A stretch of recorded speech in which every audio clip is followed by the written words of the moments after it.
में रहते अच्छा लगता है, लेकिन मैं समझता हूं तुमको डॉक्टर अंबेडकर का मिशन कम अच्छा लगता है, क्योंकि आज जो आपको जो ये चमक से कपड़े बने और ऐसे मकान में वो कार्यक्रम हो रहा है, और जानते हैं कि भाई प्रतिज्ञाएं कोई आदमी हिंदू धर्म छोड़ेगा तो वो उसकी व्यवस्था को छोड़ता है, उनके विचारों को छोड़ता है, उस दर्शन को छोड़ता है, उस पूजा पाठ को छोड़ता है, तब वो बौद्ध बनता है या किसी धर्म का अनुयायी बनता है। लेकिन उनको चिंता है सबसे ज्यादा ये जो दलित समाज को हमने सदियों से बेवकूफ बनाया है, अंधविश्वास। पंपलेट में मेरा नाम है, ये S3 के जो अध्यक्ष हैं लाखन सिंह, उन्होंने मुझे बताया कि भंते जी आज कार्यक्रम रविदास धर्मशाला में है और मैं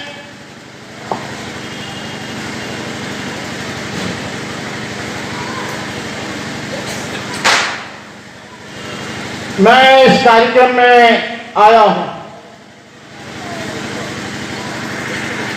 14 अक्टूबर 1956 से लेकर आज तक सारे भारतवर्ष में दीक्षाओं का आयोजन होता है। 22 प्रतिज्ञाएं लोग लेते हैं, लेकिन फिर वही लोग फिर दूसरे साल में लेते हैं, फिर तीसरे साल में लेते हैं, फिर चौथी साल में लेते हैं। कहने का मतलब यह है 32 साल से यही सिलसिला चलता आ रहा है। लेकिन मैं समझता हूं इन दीक्षाओं से प्रचार प्रसार तो हो रहा है, इन दीक्षाओं से संदेश तो जा रहा है, लेकिन जो हमारी जनगणना है, जो हमारे बौद्धों की संख्या है, वो उतनी की उतनी है जैसे 10 साल पहले थी। मैं बहुत महत्वपूर्ण मुद्दे पर बात कर रहा हूं। ये संख्या क्यों नहीं बढ़ पाती है? क्योंकि दीक्षाओं के आयोजन तो होते हैं, लेकिन गवर्नमेंट के रिकॉर्ड में, जनगणना के रिकॉर्ड में, भारत के रिकॉर्ड में उनका कहीं नामो निशान नहीं होता है। वो बौद्ध लिखाते हैं, वो पेंसिल से लिखता है, फिर इसको मिटाकर जो जनगणना करने वाला हिंदू आता RSS का आदमी उसे फिर हिंदू लिख देता है। उसका मेन कारण है कि हम लोग उसका नोटिफिकेशन नहीं कराते, उसका अधिसूचना जारी नहीं करते, पेपर में नहीं देते।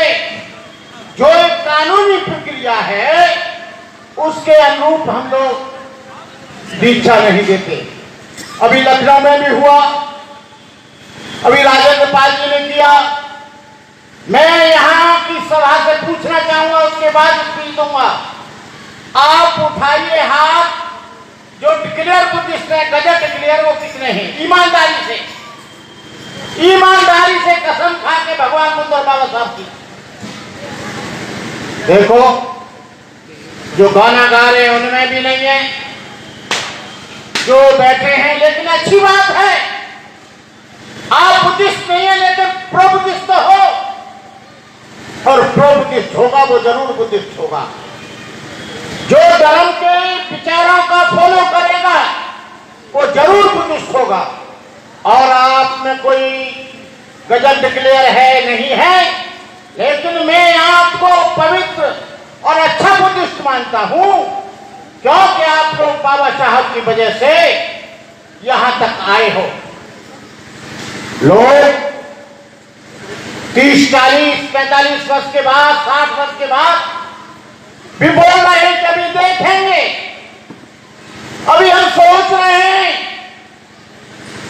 अरे भाई, डॉक्टर अंबेडकर की सुविधाएं लेना तुमको अच्छा लगता है, रिजर्वेशन लेना तुमको अच्छा लगता है, कपड़े पहनना अच्छा लगता है, डॉक्टर अंबेडकर की गाड़ी में तुम्हें चलना अच्छा लगता है, एक्वागार्ड का पानी पीना अच्छा लगता है, अच्छी कोठी में रहना तुमको अच्छा लगता है, अच्छी गाड़ियों में घूमना तुमको अच्छा लगता है, तुम्हारे बच्चे इंग्लिश कल्चर में रहते अच्छा लगता है, लेकिन मैं समझता हूं तुमको डॉक्टर अंबेडकर का मिशन कम अच्छा लगता है।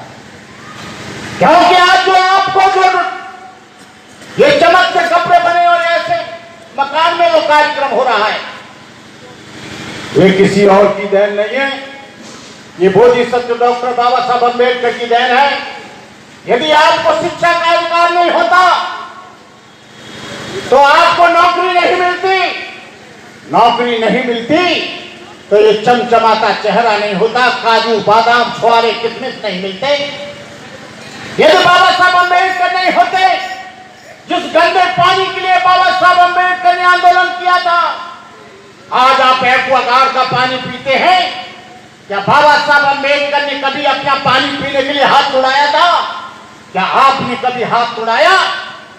आज भी मैं देखता हूं, अभी मैं एक जगह गया था, आरएसएस के लोगों ने मुझे बुलाया परसों, बनते जी अब तो काफी समता आ गई है, अब तो आप लोग जातिवाद खत्म होता जा रहा है, ऊंच नीच खत्म होती जा रही है।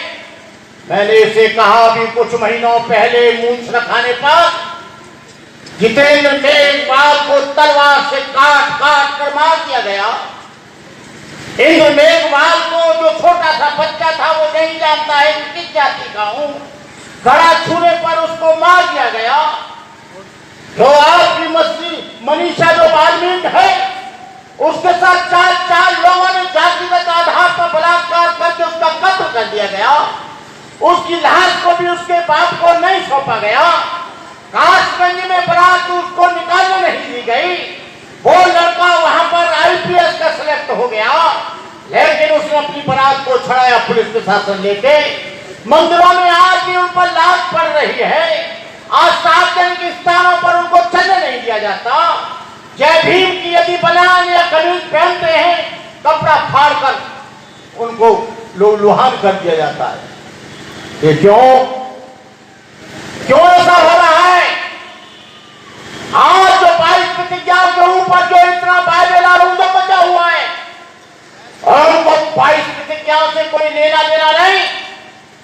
और जानते हैं कि 22 प्रतिज्ञाएं कोई आदमी हिंदू धर्म छोड़ेगा तो वो उसकी व्यवस्था को छोड़ता, उसके विचारों को छोड़ता है, उस दर्शन को छोड़ता, उस पूजा पाठ को छोड़ता है, तब वो बौद्ध बनता है या किसी धर्म का अनुयायी बनता है। लेकिन उनको चिंता है सबसे ज्यादा ये जो दलित समाज को हमने सदियों से बेवकूफ बनाया है, अंधविश्वास आडंबर पाखंड में रखा है, जिस समाज को हमने अशिक्षित बनाया है, जिस समाज को हमने गुलाम बनाया है, वो हमारी पकड़ से निकलता जा रहा है। अब हमारी गुलामी कौन करेगा?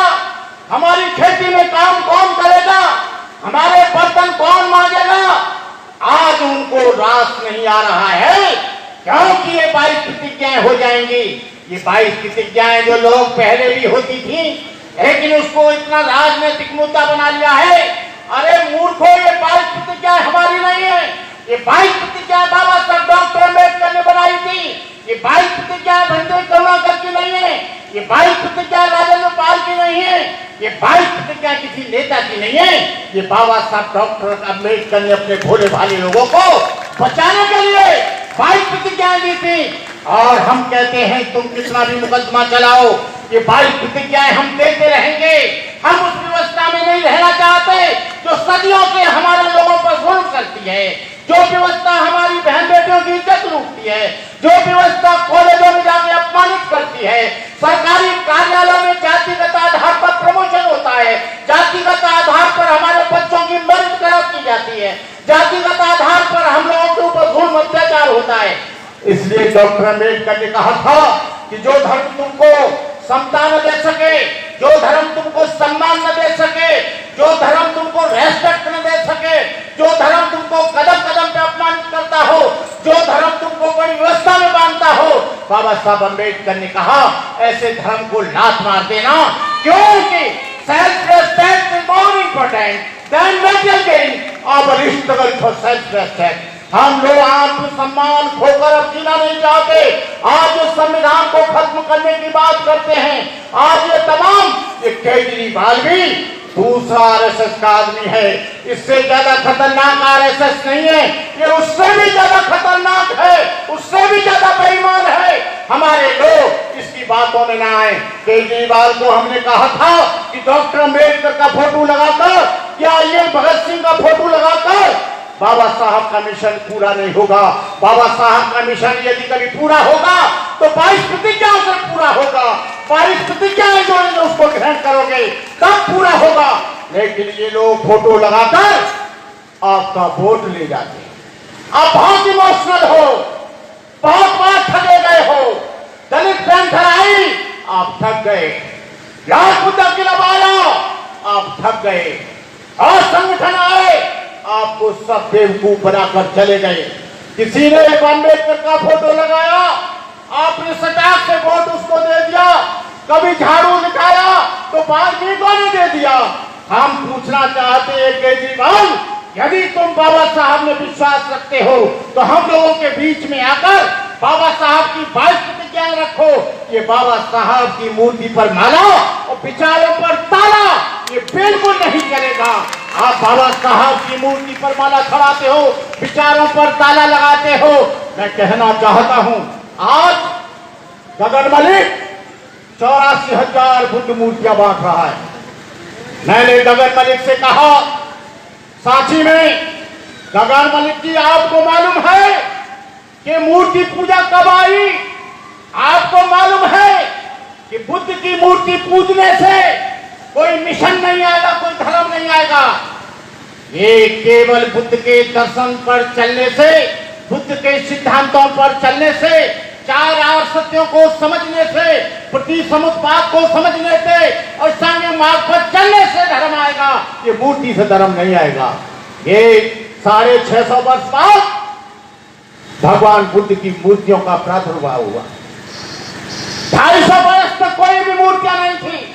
जहां जहां अशोक के स्तंभ देख लीजिए, 84,000 बौद्ध स्तूप देख लीजिए। स्तूप तो उन्होंने खड़े करे, लेकिन उन स्तूपों पर भगवान बुद्ध की वाणी, भगवान बुद्ध का धर्म, भगवान बुद्ध का सिद्धांत, भगवान बुद्ध की आइडियोलॉजी, भगवान बुद्ध का कॉन्सेप्ट था उस पर। लेकिन फर्स्ट सेंचुरी में जब कनिष्क पीरियड आया, तुषारकालीन पीरियड आया, गुप्ता पीरियड आया, सबसे पहली मूर्ति आपको बता दूं, वो जो है मथुरा में बनी, यशदिन नाम के भिक्षु ने बनाई। शौक मगोरा में सबसे सुंदर मूर्ति मिली। वहां के स्थान को देख लीजिए। ये लोग जो कहते हैं कि ये बौद्ध धर्म, अरे भाई, ये बौद्ध धर्म तो 2500 वर्ष पुराना ही नहीं।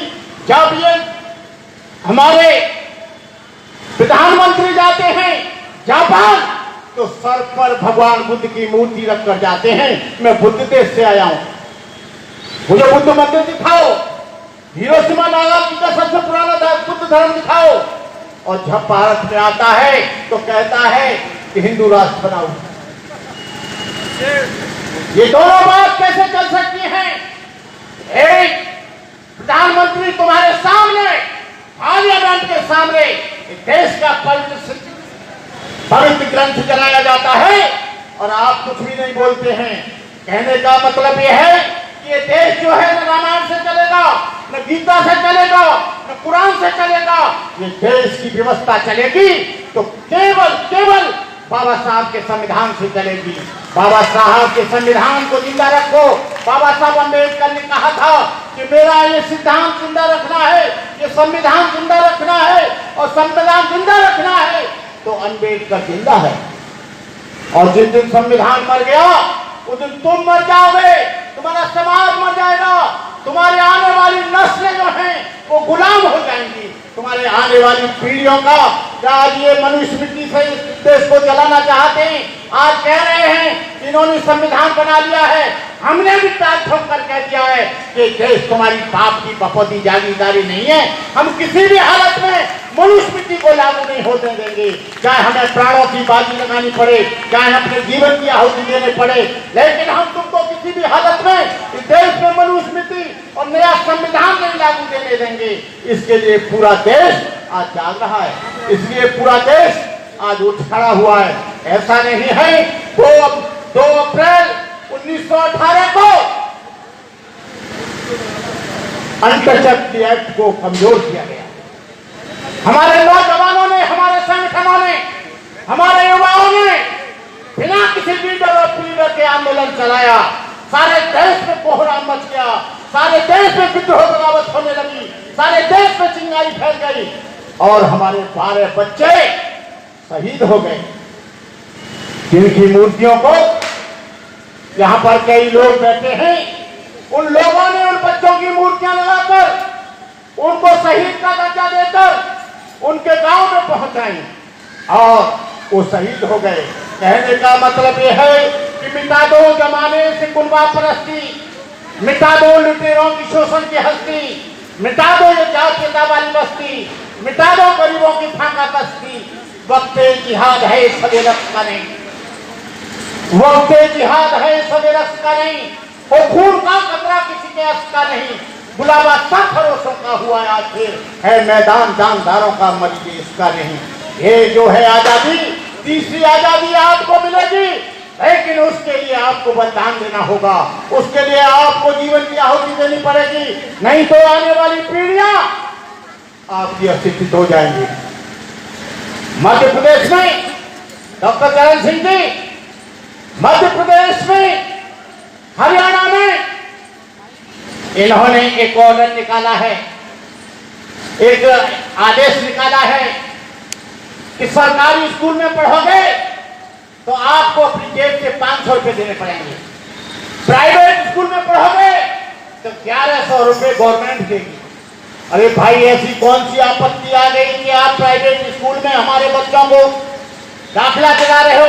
उसके पीछे एक दिन की सोची समझी नीति है कि पहले प्राइवेट स्कूल में पढ़ाओ, प्राइवेट स्कूल में हम 1100 रुपया देंगे, निरंतर बच्चे सारे के सारे लालच के कारण प्राइवेट स्कूल में आ जाएंगे, सरकारी स्कूल और सरकारी कार्यालय और सरकारी विद्यालय बंद हो जाएंगे।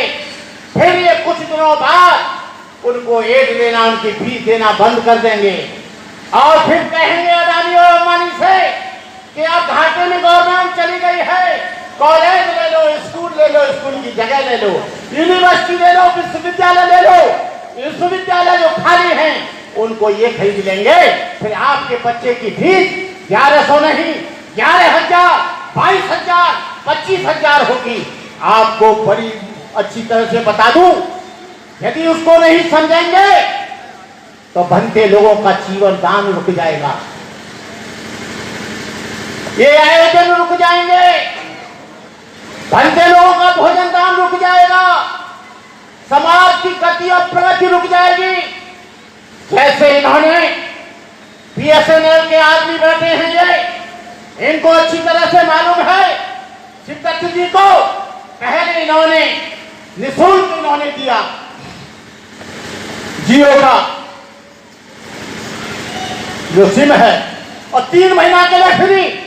जब 3 महीना और 4 महीना हो गए और बीएसएनएल घाटे में आ गया, बीएसएनएल के लोगों को तनख्वाह मुश्किल पड़ गई, इन्होंने कैसे तरह से इन्होंने ऐसा इस देश को बंग बना दिया है।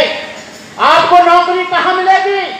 आपके बच्चे एमए और बीए बनकर सड़क पर घूम रहे हैं। आज भी रेलवे बेचा जा रहा है, एयरपोर्ट बेचा जा रहा है, बीएसएनएल बेच दिया गया, एलआईसी बेची जा रही है, सबका निजीकरण हो रहा है, बैंकों का निजीकरण हो रहा है, डीआरडीओ का निजीकरण हो रहा है, एचएएल का निजीकरण हो रहा है, बीएचईएल का निजीकरण हो रहा है।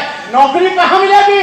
नौकरी कहीं नहीं मिलेगी। और प्राइवेट सेक्टर में तो आपका रिजर्वेशन ही नहीं है। जब रिजर्वेशन नहीं रहेगा तो आप ये चमचमाते कपड़े नहीं पहन पाओगे, अपने बच्चों को नहीं पढ़ा पाओगे, क्योंकि सबसे बड़ी शक्ति इस दुनिया में जितना भी बुद्ध से लेकर आज तक अर्थ सबसे बड़ी शक्ति है। यदि अर्थ नहीं होता तो राजा प्रसेनजीत और बिंदुसार, अशोक बड़े बड़े बुद्ध विहारों को नहीं बना पाते, बहुत भिक्षुओं को देश विदेश नहीं बह पाते। अर्थ मजबूत था तो धर्म फैला, अर्थ कमजोर हुआ वो धर्म कमजोर हो जाता है। 3 तरह की शक्ति होती है। एक मानसिक शक्ति, मानसिक का मतलब है कि आपके पास ज्ञान होना चाहिए, एलिजिबल होना चाहिए, इंटेलेक्चुअल होना चाहिए, नॉलेज होना चाहिए, शब्दकोश होना चाहिए, आपके पास पूरा का पूरा माइंड भरपूर होना चाहिए। दूसरा, आपकी बाहुबल शक्ति, बाहुबल का मतलब है आप मजबूत होना चाहिए, आपको मार्शल बनना पड़ेगा, आपको तमाम तरह के एमुनेशन लेने पड़ेंगे। और तीसरी शक्ति है धन की शक्ति। जब धन नहीं रहेगा, आपको अच्छा खाना नहीं मिलेगा, धन नहीं होगा, अच्छे कपड़े नहीं मिलेंगे, धन नहीं होगा, अच्छे स्कूलों में बच्चे नहीं पढ़ा पाएंगे। और धन क्यों नहीं होगा? क्योंकि आपके रोजगार, रोजी रोटी, जमीन जायदाद सब छीन ली जाएगी। तो आप जहां से शुरू हुए हो वहीं से आए हो, न कोई डॉक्टर बन पाएगा, न कोई इंजीनियर बन पाएगा, न कोई आईएएस बन पाएगा, न कोई आईपीएस बन पाएगा। अभी 35 लोगों को जो आईएएस की परीक्षा बड़ी कठिन होती है, वो प्री एग्जाम होता है, फिर मेन एग्जाम होता है, फिर उसके साथ साथ इंटरव्यू होता है। इन्होंने अभी 35 लोग वो लोग को आईएएस बना दिया जो लोग कोई भी क्वालिफाई करके नहीं आए हैं। कह रहे हैं कि एलिजिबल लोग हैं।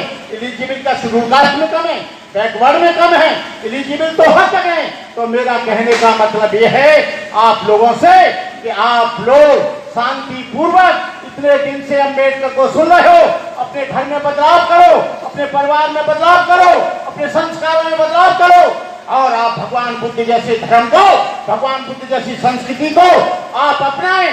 भगवान बुद्ध का संपूर्ण जीवन दया, करुणा, मैत्री, प्रेम, अहिंसा, बंधन, सम, दृष्टि और समता से भरपूर था। यदि उनके जीवन की किसी भी घटना को लिया जाए, एक भी श्रृंखला इसके विपरीत जाती दिखाई न मिलेगी। क्या निर्धन, क्या धनी, क्या मूर्ख, उनके प्रभाव में कौन नहीं बहा। करुणा से प्रेरित होकर रोगियों की सेवा की, क्षुधार्तों को भोजन दिया। भगवान बुद्ध ने कहा, यो हवे धैरो भिक्खु युयति बुद्ध शासने सोमं लोकं प्रभासेति अभा मुक्तो वचंद्रमा। क्या कोई करोड़ भिक्षु बुद्ध शासन में रत होता है तो वो ऐसे प्रकाशित होता है जैसे बादलों से मुक्त चंद्रमा। भिक्षु की दो संपत्ति है, दो संपत्ति के अलावा उसका कोई तीसरी संपत्ति नहीं है। यदि ऐसा कहता है तो मुझसे शास्त्रार्थ कर ले। एक तो उसका ज्ञान, उसकी नॉलेज, दूसरा उसका कैरेक्टर और उसका सील। ये दो संपत्ति जिसके पास है, मैं कहा और अशोक जब बन रहा था भिक्षु, तो उसके गुरु ने उपदेश ने कहा तुम वृद्ध हो गए हो, रिटायर हो गए हो जिंदगी से, तुम्हारे अंदर पंजर ढीले हो गए, गाड़ी पुरानी हो गई है, लाइट खराब हो गई है, हॉर्न खराब हो गए,